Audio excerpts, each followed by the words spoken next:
अश्विनी भाग 5.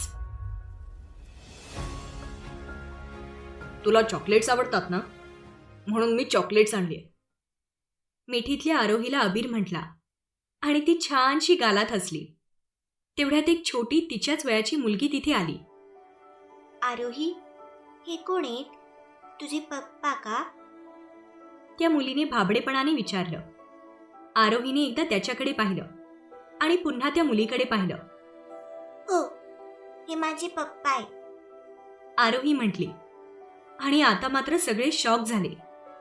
अबीर पण शॉक झाला, पण तो काही बोलला नाही. रिसेप्शनवाली मुलगी पण आश्चर्याने बघू लागली. आणि तेव्हाच एक जाड गुबगुबीत मुलगा, जो आरोहीपेक्षा थोडा मोठा होता, तो समोर आला. खोटं बोलतीये, तिला पप्पा नाहीयेत, सगळ्यांना माहितीये. तो मुलगा हात हलवत म्हटला आणि आरोहीचा चेहरा पडला. अबीरला तिचा पडलेला चेहरा बघून वाईट वाटलं. संध्याकाळची वेळ होती, त्यामुळे बाकीच्या मुलांचे पॅरेंट्स मुलांना घ्यायला येत होते. त्या मुलाची आई पण आली होती. ती लगेच म्हटली, पार्थ बाळा, असं नाही बोलायचं. तिने अबीरकडे पाहिलं. इतका हँडसम माणूस किंडरगार्टनमध्ये बघून खरं तर ती थोडी शॉक झाली होती. सॉरी हा, माझा मुलगा काहीही बोलतो, ती बाई अबीरला म्हटली. अबीर काहीच बोलला नाही. त्याने रागाने एक कटाक्ष त्या मुलाकडे टाकला. तो मुलगा क्यूट होता, पण अबीरला मात्र त्याचा राग आला होता.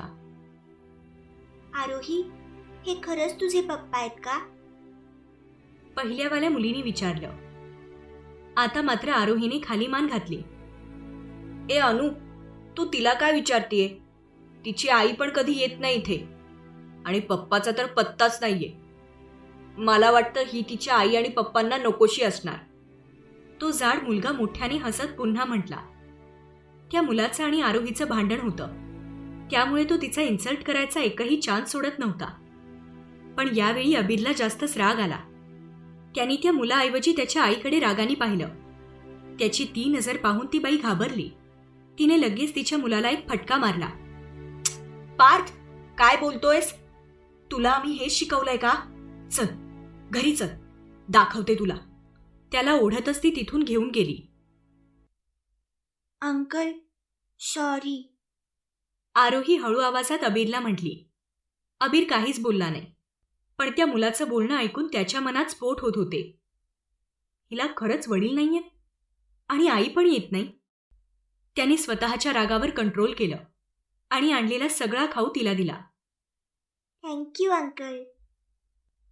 आरोहीच्या चेहऱ्यावर क्यूट स्माईल आली आणि तिच्या गालावरची खळी पाहून अबीरलाही समाधान वाटलं.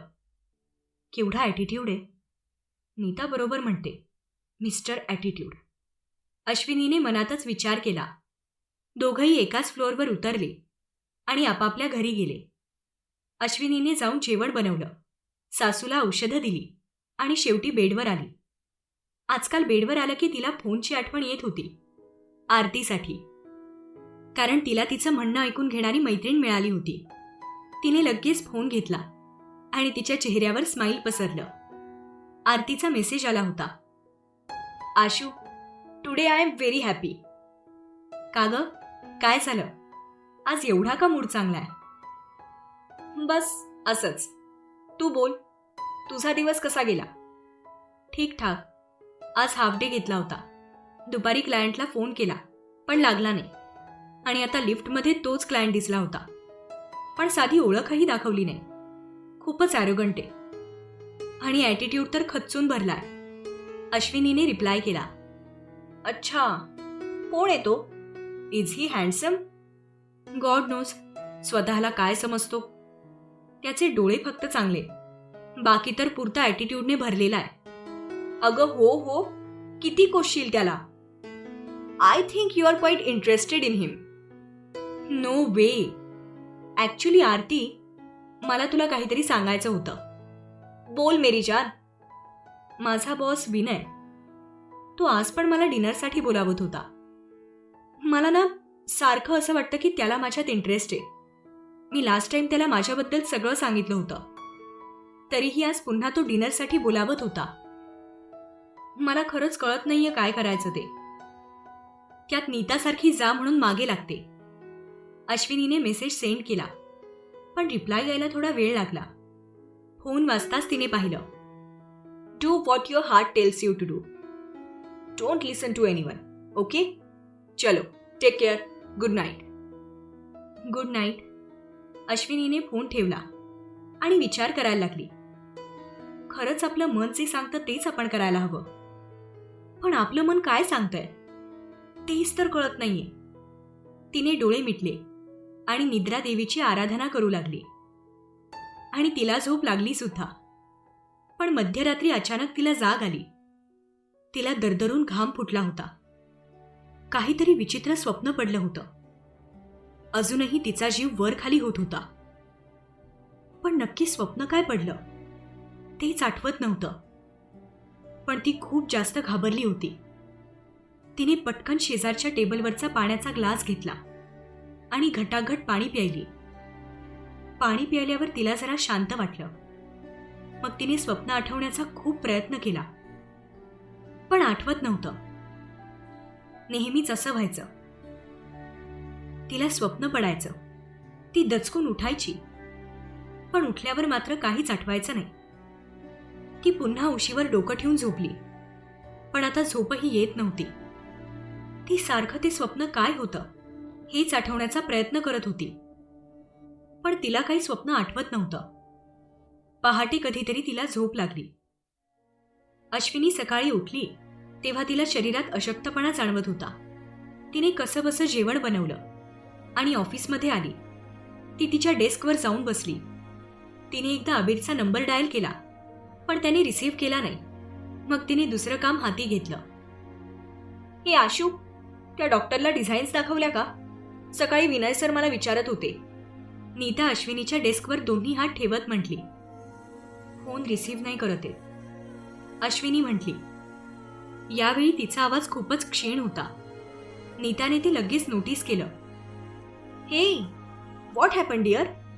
नीता म्हटली आणि तिने हलकेच अश्विनीच्या कपाळाला हात लावला. अंग गरम लागताच ती थोडी किंचाळली. हे आशू, तुला तर ताप आहे.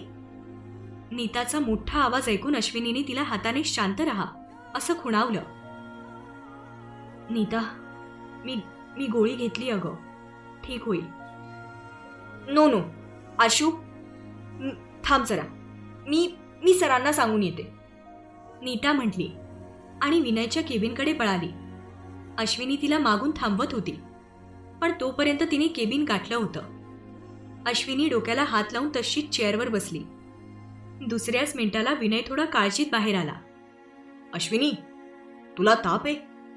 आणखी काय काय होतंय? तू आज रेस्ट घ्यायला हवी होतीस. विनय तिच्या डेस्कवर आल्या आल्या म्हटला. No sir, it's okay. मी गोळी घेतली आहे, बरं वाटेल. No Ashwini, not at all. चल, मी तुला हॉस्पिटलमध्ये घेऊन जातो. चल पटकन, विनय म्हटला. अश्विनीला ऑकवर्ड फील व्हायला लागलं. आजूबाजूचे तिचे कलिग तिच्याकडे विचित्र नजरेने बघत होते. नीता मात्र एकदम प्लेफुल नजरेने दोघांकडे आळीपाळीने बघत होती. अश्विनी काही बोलणार तेवढ्यात त्यांचे डेप्युटी मॅनेजर म्हटले. विनय सर, आत्ता आपली एक इम्पॉर्टंट मीटिंग आहे, अगदी 15 मिनिटात. त्याचं बोलणं ऐकताच विनय विचारात पडला.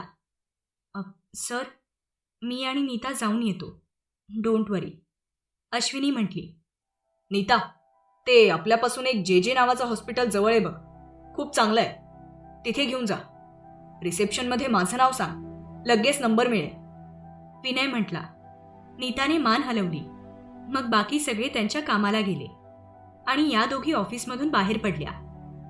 बाहेर आल्यावर नीता राहून राहून अश्विनीला चिडवत होती, पण अश्विनी आधीच वैतागली होती, त्यामुळे तिने तिला इग्नोर केलं.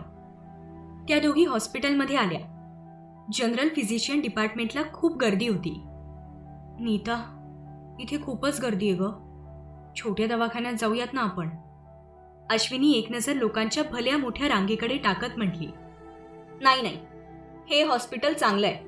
थांब, त्या रिसेप्शनमध्ये विनय सरांचं नाव सांगते, नीता म्हटली आणि रिसेप्शनमध्ये गेली. पण दुसऱ्याच मिनिटाला ती तोंड पाडून रिटर्न आली. काय झालं? अगं, आज खूपच गर्दी आहे, मध्ये कुठेतरी ॲडजस्ट करते म्हटली. पण त्यातही नंबर यायला 2 तास लागतील असं म्हणतीये ती. नीता, ऐक ना, आपण जाऊयात अगं. तसंही मी गोळी घेतलीये, बरं वाटेल मला. अश्विनी दाराकडे जात म्हटली, पण नीताने तिला लगेच अडवलं. अगं, आपले ते क्लायंट डॉक्टर आहेत ना, ते कधी कामाला येणार? तसंही फोन उचलत नाहीत ना. डिझाईनचं विचारू आणि तुला औषध पण घेऊ. नीता डोळा मारत म्हटली. अगं नीता, पण अश्विनी पुढे काही बोलणार तेवढ्यात नीता तिचा हात पकडून लिफ्टमध्ये गेली पण होती. त्या दोघी न्यूरो सर्जरी डिपार्टमेंटला गेल्या. नीता, अगं असं कसं जायचं? अश्विनी थोडी घाबरून म्हटली. त्या दोघी केबिनच्या बाहेर घुटमळत होत्या. एक्सक्यूज मी, कोण हवंय तुम्हाला? एका नर्सने विचारलं. डॉक्टर अबीर. नीताने सांगितलं. अपॉइंटमेंट आहे का? त्या नर्सने विचारलं. दोघींनी एकमेकींकडे पाहिलं. हो, आहे ना. नीता लगेच खोटं बोलली. तुमचं नाव सांगा आणि तिथे वाट बघा. ते आता ऑपरेशनमध्ये आले की सांगते. ती नर्स म्हटली. नीताने अश्विनीचं नाव सांगितलं आणि अश्विनीने तिच्याकडे डोळे मोठे करून पाहिलं. नीता, अगं इथे पण वेळ लागेल. ऑपरेशन कधी होईल काय माहीत. आपण जाऊयात ना, अश्विनी वैतागून म्हटली. तेवढ्यात कोणीतरी ओळखीची व्यक्ती त्यांच्याकडे येताना दिसली. त्या व्यक्तीला पाहून नीताने लगेच तिचा चेहरा अश्विनीच्या मागे लपवला. तिला तसं पाहून राजला फारच हसू आलं, पण त्याने कंट्रोल केलं. हॅलो मिसेस अश्विनी, आज इकडे कशा काय? राजने अश्विनीला विचारलं. अश्विनी गोंधळली, पण आता काहीतरी बोललंच पाहिजे. मी आजारी आहे, अश्विनी काहीतरी बोलायचं म्हणून म्हटली. ओ, मग बाहेर का बसला? आत चला. राज केबिन दाखवत म्हटला. हो, पण ती डॉक्टर पटेलची केबिन आहे आणि ते अजून आले नाहीये. बाय द वे, तुम्ही चेक करता का? अश्विनीने गोंधळून विचारलं. चला, केबिनमध्ये चला, राज म्हटला. तशा त्या दोघी केबिनमध्ये गेल्या. राज त्यांच्या मागून केबिनमध्ये आला. ती भव्य अशी केबिन होती. तिथे एक छोटा, एकट्याला झोपता येईल एवढा बेड होता. टेबल, चेअर, सोफा आणि बाकीचं मेडिकलचं साहित्य होतं. कर्टन सफेद कलरचे अगदी स्वच्छ होते. त्या दोघी सोफ्यावर बसल्या. मिस गुमशुदा, जरा माझ्यासोबत येता का? राज म्हटला आणि नीताने त्याच्याकडे पाहून स्माईल केलं. तुम्ही बसा इथेच, मी आलोच. तुमच्या मैत्रिणीकडे माझं थोडं काम आहे, राज म्हटला आणि पुन्हा त्याने नीताकडे पाहिलं. मग नीता नाखुशीनेच त्याच्या मागे गेली. अश्विनी आता एकटीच केबिनमध्ये होती. एसीमुळे पूर्ण केबिन चिल झालं होतं आणि तिला ताप असल्यामुळे आता थंडी वाजायला लागली होती. ती दोन्ही हात छातीशी घट्ट पकडून सोफ्यावर बसली होती. तिला तर गुडघे पण छातीशी घेऊन बसायची इच्छा झाली होती. इतकी थंडी वाजत होती तिला. ती कुडकुडत रिमोट शोधू लागली. तेवढ्यात केबिन उघडलं. तिने पाहिलं, दारात अबीर उभा होता. तिला पाहून त्याच्या चेहऱ्यावर आश्चर्य दिसलं. तू इथे? अबीरने दारातूनच विचारलं. मी ठीक नाहीये. अश्विनीने अजूनही हाताची घडी घातली होती आणि तिचा आवाज पण थरथरत होता. त्याच्या चेहऱ्यावरचे एक्सप्रेशन्स लगेच बदलले. तो थोड्या मोठ्या ढांगा टाकत तिच्याजवळ आला. काय होतंय? Do you feel pain in the brain? त्याने काळजीने विचारलं. अश्विनी गोंधळली. ब्रेन? तिथे का दुखेल? नाही, मला ताप आलाय आणि अशक्तपणा जाणवतोय, अश्विनी म्हटली आणि आता त्याच्या चेहऱ्यावर राग दिसायला लागला. Do you think I am a general physician? अबीरने थोडं रागाने विचारलं. पण त्याच वेळी त्याने एसी ऑफ केला होता आणि जाऊन खिडक्या ओपन केल्या होत्या. त्याने हे सगळं इतकं जलद केलं की अश्विनीला कळलंही नाही. आय एम सॉरी, अश्विनी खाली मान घालून म्हटली. वेट हिअर, तो म्हटला आणि बाहेर पडला. अश्विनी पुन्हा सोफ्यावर बसली. आधीच बरं वाटत नव्हतं. अशक्तपणा जाणवत होता आणि त्यात यांचा राग. ती डोकं धरून तशीच बसली. आता जरा तिला थंडी कमी वाजत होती. तिने डोळे मिटले आणि तेवढ्यात हॅलो आंटी, एक नाजूक आवाज आला आणि अश्विनीने मान वर करून शेजारी पाहिलं.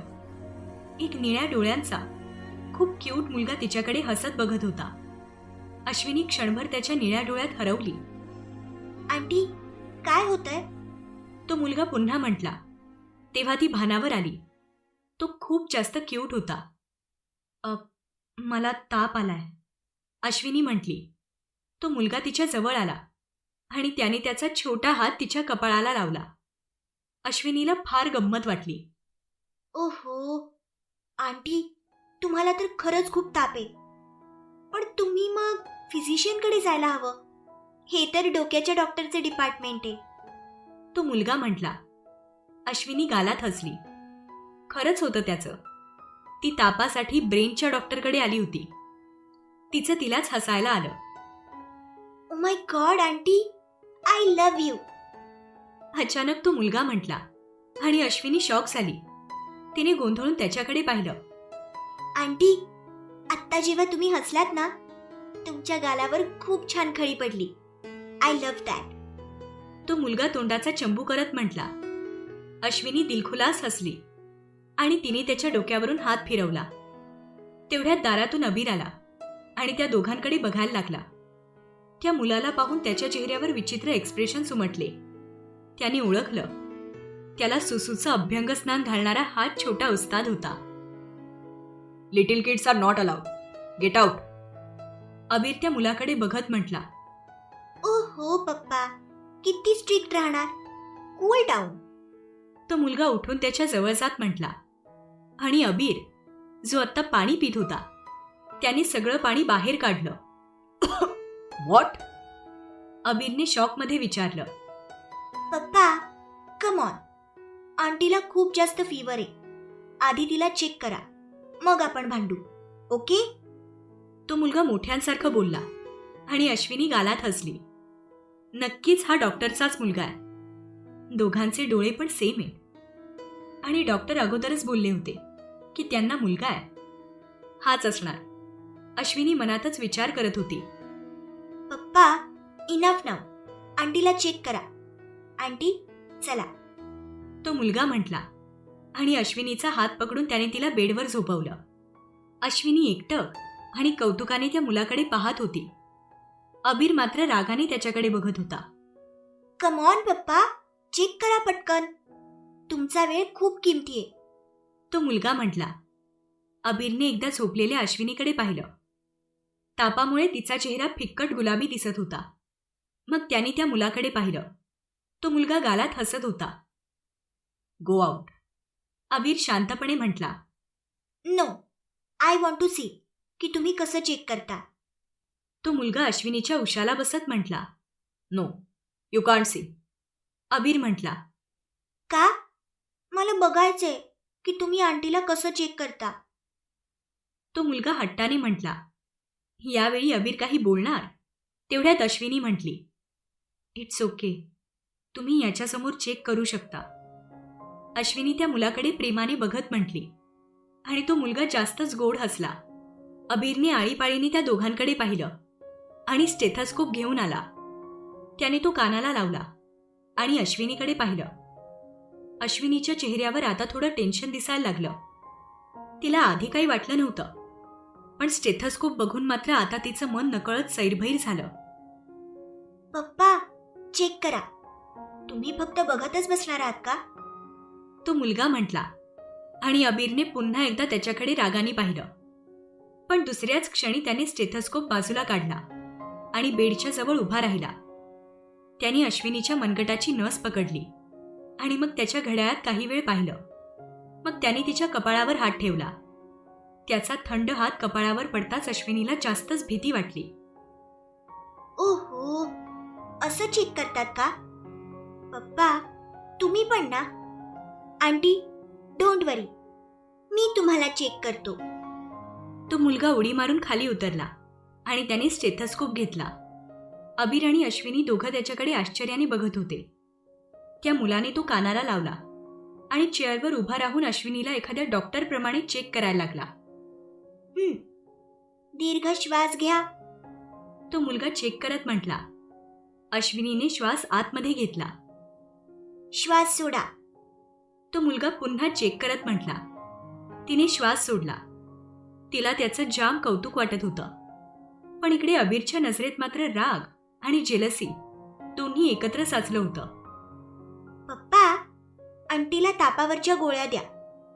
तो मुलगा चेअरवरून खाली उडी मारत म्हटला. त्या पण तूच दे ना. अबीर रागात म्हटला. अश्विनीला यावेळी थोडं हसू येत होतं, पण तिने कंट्रोल केलं. नो पप्पा, माझ्याकडे तुमच्यासारखी डिग्री नाहीये, नाहीतर मीच दिल्या असत्या. अश्विनीला डोळा मारत तो मुलगा म्हटला आणि अश्विनी खुदकन गालात हसली. यावेळी बरोबर अबीर अश्विनीकडे बघत होता आणि तिच्या गालावरची खळी पाहून पुन्हा एकदा त्याचं हार्ट फेल झालं. पण त्याने चेहरा निर्विकार ठेवला. मी इंजेक्शन देतो, आराम लवकर मिळेल, अबीर म्हटला आणि सिरिंज घेऊन आला. अश्विनी पुन्हा घाबरली. तिने खूप दिवस हॉस्पिटलमध्ये काढले होते, त्यामुळे तिला इंजेक्शनची भीती वाटत होती. डॉक्टर पटेल, मला फक्त गोळ्याच द्या ना, इंजेक्शन नको. त्याच्या हातातल्या इंजेक्शनकडे भीतीने बघत अश्विनी म्हटली. यावेळी तिला अबीर गालात हसत असल्यासारखा वाटला. आंटी, डोंट वरी, काही होणार नाही, मी आहे ना. तो मुलगा तिच्या उशाला येऊन म्हटला. यावेळी तो तिच्या कपाळावरून त्याचे इवलेसे हात फिरवत होता. अश्विनीला खूपच छान वाटत होतं आणि ती त्या मुलाच्या प्रेमातच पडत होती. तेवढ्यात तिला तिचा दंड अबीरने पकडल्यासारखा वाटला आणि त्याने हाक मारली. अश्विनी. अश्विनीने शॉकमध्ये अबीरकडे पाहिलं. आज बहुतेक पहिल्यांदाच त्याने तिचं नाव घेतलं होतं असं तिला वाटलं. तुला फुलं आवडतात का? ती फुलं कशी वाटतात? अबीर त्याच्या समोरच्या खिडकीतल्या फुलदाणीकडे इशारा करत म्हटला. अश्विनीने वेंधळेपणाने लगेच पाहिलं आणि पाहतच राहिली. तिथे चक्क मोगरा फुलला होता. ती डोळे फाडून बघत होती. तिचं आवडतं फूल होतं ते. पण हॉस्पिटलमध्ये मोगरा? ती मंत्रमुग्ध होऊन ती सुंदर पांढरी शुभ्र फुलं बघत होती. डन. अबीरच्या आवाजाने अश्विनी भानावर आली आणि तिने पुन्हा अबीरकडे पाहिलं. तो सिरिंज फेकून देत होता. तिला आश्चर्य वाटलं. डॉक्टर पटेल, मला इंजेक्शन, अश्विनी म्हटली. तेवढ्यात तिचं लक्ष तिच्या दंडावर गेलं. तिथे कापूस होता आणि अबीर तिथून निघून गेला होता. मग तिने त्या मुलाकडे पाहिलं. तो तिच्याकडे एकटक बघत होता. मग तिने त्याला पाहून स्माईल केलं. तो पण गालात हसला. अश्विनी उठून अबीर बसला होता त्याच्या समोरच्या चेअरवर येऊन बसली. त्याने एका कागदावर काहीतरी लिहिलं आणि तिला दिलं. या 2 दिवसाच्या गोळ्या आहेत, खाली मेडिकलमध्ये मिळतील. थोडी रेस्ट घे, भरपूर खा आणि भरपूर पाणी पी, अबीर म्हटला. यावेळी अबीरची नजर तिच्या मागे होती. तिने मागे वळून पाहिलं. तो मगासचाच मुलगा सोफ्यावर बसून मस्ती करत होता. उशा इकडे तिकडे फेकत होता. तुमचा मुलगा खूप क्यूट आहे, अश्विनी अबीरकडे बघून थोडी हसत म्हटली. पण त्याने तिच्याकडे साधं पाहिलंही नाही. मग रिप्लाय तर दूरच. तिला थोडं ऑकवर्ड फील झालं. डॉक्टर पटेल, तिने पुन्हा हिम्मत केली. यावेळी त्याने तिच्याकडे पाहिलं. ते तुमच्या विलाचे डिझाईन्स कधी दाखवू? मी सकाळपासून फोन करत होते पण तुम्ही रिसीव्ह केला नाही, अश्विनी एका दमात म्हटली. Meet me at my home tonight, Abir म्हटला. ओके, अश्विनीने मान हलवली. You may leave now. अबीरचा आवाज आला आणि मग मात्र अश्विनी उठली. एवढा इन्सल्ट होईपर्यंत बसली म्हणून तिने स्वतःला शिव्या घातल्या. आज त्यांचा मुलगा होता म्हणून केवळ त्यांनी चेक केलं, नाहीतर तसंच पाठवलं असतं. हे पण तिला कळलं होतं. मग लगेच ती त्या मुलाच्या जवळ गेली. थँक्यू सो मच बाळा, अश्विनी त्याच्या गालावरून हात फिरवत म्हटली. You are welcome aunty. त्या मुलाचा आवाज आला आणि अश्विनीने पुन्हा मागे वळून पाहिलं. अबीर त्या दोघांच्या हालचाली बघत बसला होता. तो मुलगा तिच्या जवळ आला आणि तिचा हात पकडून तिला खाली वाकायला लावलं. आणि जशी ती खाली वाकली त्याने पटकन तिच्या गालावर किस केलं, जिथे तिला खळी पडत होती. अश्विनी खुदकन हसली आणि त्याच्या डोक्यावरून हात फिरवून बाहेर पडली. त्या मुलाने हसून मागे पाहिलं आणि त्याचं हसू तिथेच थांबलं. अबीर लाल डोळ्यांनी त्याच्याकडे बघत होता. पप्पा, काय झालं? त्या मुलाने निरागसपणे विचारलं. तेवढ्यात दार वाजलं. कम इन. अबीर त्या मुलाकडे बघतच म्हटला आणि लिली आतमध्ये आली. Sorry sir. ती घाबरून अबीरकडे बघत म्हटली आणि नंतर त्या मुलाकडे बघितलं. बेबी, तुझे अंकल तुला शोधताय. चल, आणि पुन्हा इथे थांबायचं नाही. त्या मुलाचा हात पकडून त्याला बाहेर खेचत जात ती म्हटली. जाता जाता त्या मुलाने मागे वळून पाहिलं. क्षणापूर्वी त्या मुलाचा हसरा चेहरा आता पडलेला होता. ते पाहून मात्र अबीरच्या जीवाची घालमेल झाली. पण त्याने इग्नोर केलं आणि स्वतःच्या कामात बिझी झाला. इकडे अश्विनी बाहेर आली आणि नीताला शोधू लागली. थोडं शोधल्यावर तिला नीता समोरून येताना दिसली. यावेळी ती थोडी थकली होती. आशू, चल. नीता म्हटली. अश्विनीने थोडं विचित्रपणे तिच्याकडे पाहिलं. तिचे कपडे ओले होते. नीता, अगं काय झालं? तुझे कपडे ओले कशाने झाले? आणि तू एवढी का थकलीयस? आशू, बघ ना गं, त्या डॉक्टरने मला त्याचं ॲप्रन धुवायला लावलं. रगडून रगडून धुतलंय मी घरी सुद्धा कपडे धुत नाही अगं, आणि याने माझ्याकडून हॉस्पिटलमध्ये कपडे धुवून घेतले. नीता अश्विनीच्या खांद्यावर डोकं ठेवून रडक्या आवाजात म्हटली. अश्विनीला हसू आलं होतं, कारण तिला नीताने राजसोबत काय केलं होतं ते माहीत होतं. पण अश्विनीने हसू कंट्रोल केलं आणि तिला धीर देऊ लागली. मिस गुमशुदा, आवाज आला आणि दोघींनी पाहिलं. राज हसत समोर उभा होता. पुन्हा माझ्या वाट्याला जायचं नाही. पुण्याचं आहे, कुणाचं घेत पण नाही आणि कुणाला देत पण नाही. राज एकदम स्वप्नील जोशी स्टाईलमध्ये म्हटला आणि नीताने जास्तच रागाने त्याच्याकडे पाहिलं. हा बघ येडा, स्वतःला स्वप्नील जोशी समजतोय. पुण्याची भाषा तरी येते का? म्हणे पुण्याचा आहे. नाटकीपणे तोंड वाकडं करत नीता म्हटली.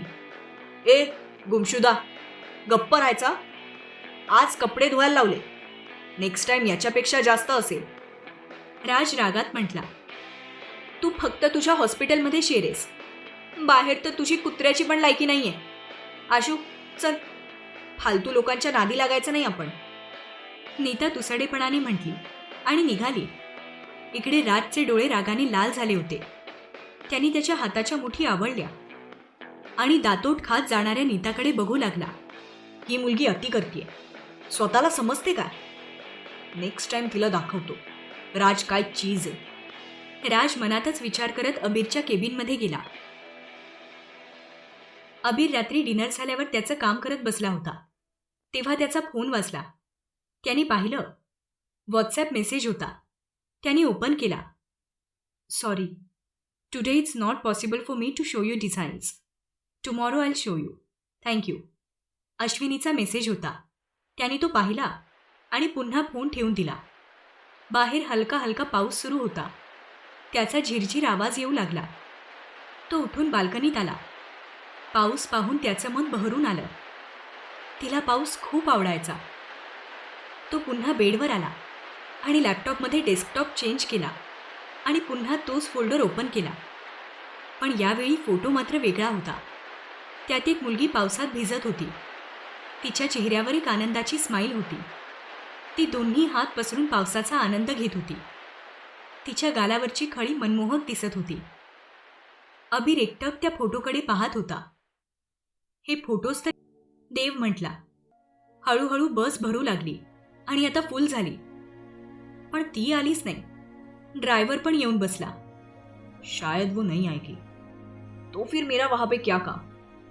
अबीर नाराज होऊन म्हटला आणि बसमधून उतरायला लागला. देव त्याला मागून हाका मारत होता, पण त्याने ऐकलं नाही आणि उतरला. निराश मनाने तो बसपासून दूर जाऊ लागला. शेवटचं एकदा बसकडे पाहावं म्हणून त्याने बघितलं. बस सुरू झाली होती आणि ती बसमध्ये चढत होती. त्याने ती पाहिलं आणि धावतच तो पुन्हा बसकडे आला आणि बसमध्ये चढला. दम खात त्याने इकडे तिकडे पाहिलं. ती एका सीटवर एका मुलीसोबत बसली होती. त्याच्या चेहऱ्यावर एक गोड स्माईल पसरलं आणि तो पुन्हा देवजवळ जाऊन बसला. तिने वरती मान करून पाहिलं. थेट त्याच्या डोळ्यात. किती दिवस तो तिला फॉलो करत होता. तिला पण माहीत होतं ते. पण ती मुळातच लाजाळू होती. प्रत्येक वेळी ती त्याला टाळत होती. त्याला तिने व्यवस्थित पाहिलं पण नव्हतं. पण मैत्रिणीकडून ऐकलं होतं, खूप हँडसम आहे, पूर्ण कॉलेजमध्ये त्याच्या इंटेलिजन्स सोबत त्याच्या दिसण्याची सुद्धा चर्चा होत होती. आज तिने त्याला पाहिलं आणि तेही थेट त्याच्या डोळ्यात. त्याच्या ओठांवर हलके स्माईल पसरलं. गाणं संपलं आणि सगळ्यांनी टाळ्या वाजवल्या. काही मुलं मात्र रागाने अबीरकडे बघत होती. मुली मात्र आता त्याच्या जास्तच प्रेमात पडल्या. त्याला पण आनंद झाला होता. गेल्या 4 महिन्यांपासून तो याच दिवसाची वाट बघत होता. तिने त्याला पाहण्याची. नेहमी त्याच्या समोरून ती खाली मान घालून जात होती आणि त्याला ते फारच खटकत होतं. सगळ्याजणी पाहताय, मग ही का नाही बघत माझ्याकडे, असं त्याला वाटायचं. पण आज त्याचं स्वप्न पूर्ण झालं होतं. आज तिने त्याच्याकडे पाहिलं होतं. तिच्या चेहऱ्यावरची लाली, तिच्या डोळ्यातले ते निरागस भाव. खरोखर अबीर फक्त वेडा व्हायचा बाकी होता आज. तिने पाहिलं पण लगेच नजरही चोरली. पण अबीरला आता कशाचीच काळजी वाटत नव्हती. त्याच्या ओठांवर मंद मंद स्माईल पसरलं होतं, जे पूर्ण ट्रीपमध्ये तसंच होतं. ते लोक जेव्हा लवासा सिटीमध्ये आले तेव्हा हलका हलका पाऊस पडत होता. सगळे गाडीतून उतरले होते. काही जण चहाच्या टपरीवर चहा पित होते, काही भिजत होते. मुली पण पावसाचा आनंद घेत होत्या. त्यात ती पण होती. दोन्ही हात पसरून आणि गालात हसत ती हातात पडणाऱ्या टपोऱ्या थेंबांकडे बघत होती. तिने घातलेला पंजाबी ड्रेस पूर्ण भिजला होता, पण तिला त्याची पर्वा नव्हती.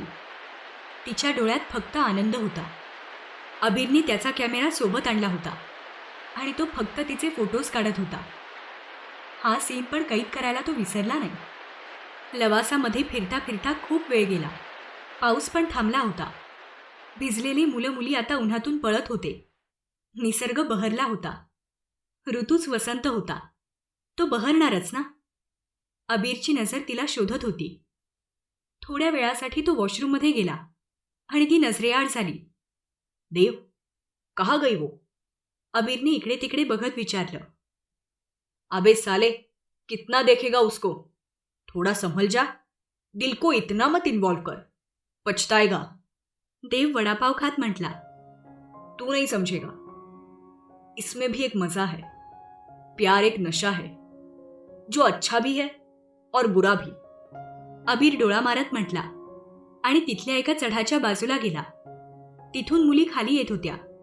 त्या मुली त्याच्याकडे बघून स्माईल करत येत होत्या, पण त्याने इग्नॉर केलं आणि थेट एका टेकडीसारख्या ठिकाणी गेला. तिथे एक मुलगी उभी राहून खालचा नजारा बघत होती. तिची पाठ दिसत होती, पण अबीरने ओळखलं, ती तीच होती. तो गालात हसला. हे डिंपल. त्याने दुरूनच हाक मारली आणि ती तिथल्या असं म्हणतात घुमली. त्या मुलीने लगेच मागे वळून पाहिलं. त्याला पाहूनच तिच्या चेहऱ्यावर भीती दिसू लागली. तिने खाली मान घातली आणि तिथून बाहेर पडू लागली. पण तिला तिथून बाहेर पडायला त्याच्या जवळून जाणं गरजेचं होतं. ती हळूहळू जवळ येत होती आणि अबीरचं छोटंसं हृदय उड्या मारून बाहेर येतंय की काय असं त्याला वाटत होतं. शेवटी ती त्याच्या समोरून जाऊ लागली आणि एका क्षणासाठी त्याला पूर्ण जग थांबल्यासारखं वाटलं. आज तो तिला पहिल्यांदा एवढ्या जवळून पाहत होता. तिने मान खाली घातली होती आणि हातात दुपट्टा घट्ट पकडून ती जलद गतीने जात होती, जणू तो तिला खाऊनच टाकणारे. त्याने तेवढ्या वेळातही तिला निरखून पाहिलं.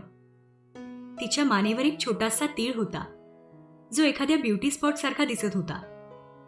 ती त्याच्यापासून दूर निघून गेली, तरीही तो तिच्या पाठमोऱ्या आकृतीकडे कितीतरी वेळ बघत होता. यावेळी त्याच्या ओठांवर ते स्माईल होतं. मिस्टर अबीर, यू आर गॉन. त्याने हसून स्वतःच्या डोक्यात टपली मारली आणि तिथून बाहेर पडला.